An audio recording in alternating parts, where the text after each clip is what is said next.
बेनीपट्टी में नए प्रखंड सह अंचल कार्यालय भवन का भूमि पूजन शनिवार को बिहार सरकार के पूर्व मंत्री सह भाजपा के विधायक विनोद नारायण झा ने किया। उन्होंने पंडितों के द्वारा किए जा रहे मंत्रोच्चार के बीच ईंट गाड़ कर नए भवन का शिलान्यास कर दिया है।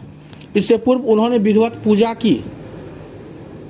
इससे पूर्व आयोजकों के द्वारा विधायक विनोद नारायण झा, एसडीओ सारंग पानी पांडे, बीडीओ महेश्वर पंडित, ईओ गौतम आनंद, पूर्व जीप सदस्य राजेश यादव सहित अन्य गणमान्य लोगों को पाग दुपट्टा देकर सम्मानित किया। आपको बता दें कि बेनीपट्टी में पुराने और जर्जर हो चुके प्रखंड सह अंचल कार्यालय को देखते हुए बिहार सरकार ने नए भवन की स्वीकृति प्रदान की थी, जिसके लिए विभाग ने करीब 15 करोड़ रुपए आवंटित किए। नया प्रखंड भवन के निर्माण हो जाने से अब प्रखंड स्तरीय तमाम विभागों का कार्यालय अब एक ही छत के नीचे होगा।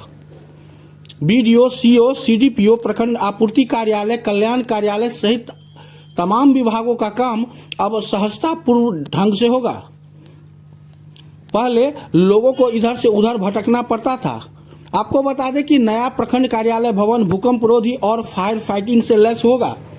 3 मंजिला भवन के निर्माण होने से लोगों के साथ साथ पदाधिकारियों को भी परेशानियों से निजात मिलेगी। इस मौके पर अंचलाधिकारी अभिषेक आनंद, भाजपा मंडल अध्यक्ष चंदन ठाकुर, बबलू गुप्ता, शालिग्राम झा, शुभम कुमार, धनेश्वर राम, पप्पू सिंह, अमित कश्यप सहित कई प्रखंड कर्मी उपस्थित रहे।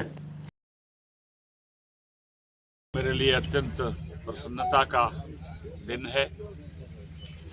बेनीपट्टी बहुत पुराना प्रखंड है, आज़ादी के तुरंत बाद बना, किंतु अभी तक संपूर्ण रूप से समेकित रूप से एक ऐसा कार्यालय बने जो इसमें सभी विभाग जो यहाँ प्रखंड में काम करते हैं उससे जुड़े हुए उनका कार्यालय नहीं बना था और ये चिंता का विषय था। वह चिंता आज दूर हुई। आज 15 करोड़ की लागत से एक 3 मंजिल का एक भवन के निर्माण का शिलान्यास मैंने किया है। इसमें जो भी आवश्यकता होती है एक प्रखंड के लिए, उसके सभी के कार्यालय होंगे।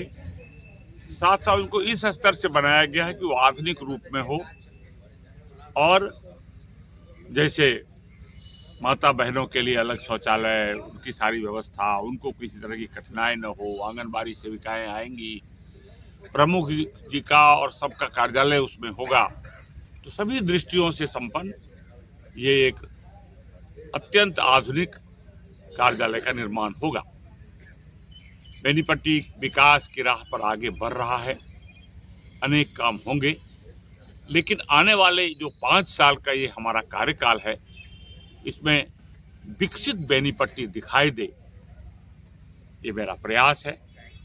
और जो सफलता मुझे मिल रही है, मुझे लग रहा है कि हम आगे बढ़ रहे हैं। दोनों एनएच का काम, एक एनएच का काम बड़ी तेजी से आगे बढ़ रहा है, दूसरा जो सिलीगुड़ी गोरखपुर है वो भी काम में काफ़ी तेजी है। इसी वर्ष में उसकी भूमि अधिग्रहण पूरा हो जाए, ऐसी मेरी चिंता है। इसके अतिरिक्त सिंचाई की व्यवस्था को लेकर भी कोसी प्रोजेक्ट ने 3000 करोड़ से ज़्यादा रुपये इस बार सैंक्शन किए हैं। जो कलवाही इलाके में मेन कैनाल है से लेकर जितनी वितरनी है उसका काम होगा, क्योंकि इस वर्ष के सूखे में हम लोगों को लगा कि धरती को भी पानी चाहिए, हर जगह नहर के पानी पहुंचा नहीं था, तो मुख्य शाखा से वितरनी के माध्यम से हर जगह पानी पहुंचे, उसकी भी व्यवस्था हो रही है। इसके अतिरिक्त एनएच के बगल में जो जमीन रहेगा वहां उद्योग धंधे का विकास हो, ये मेरी चिंता है।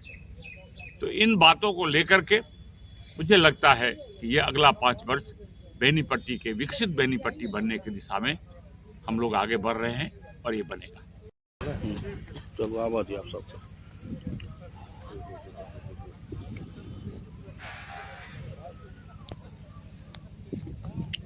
ऊपर तक क्यों रहा?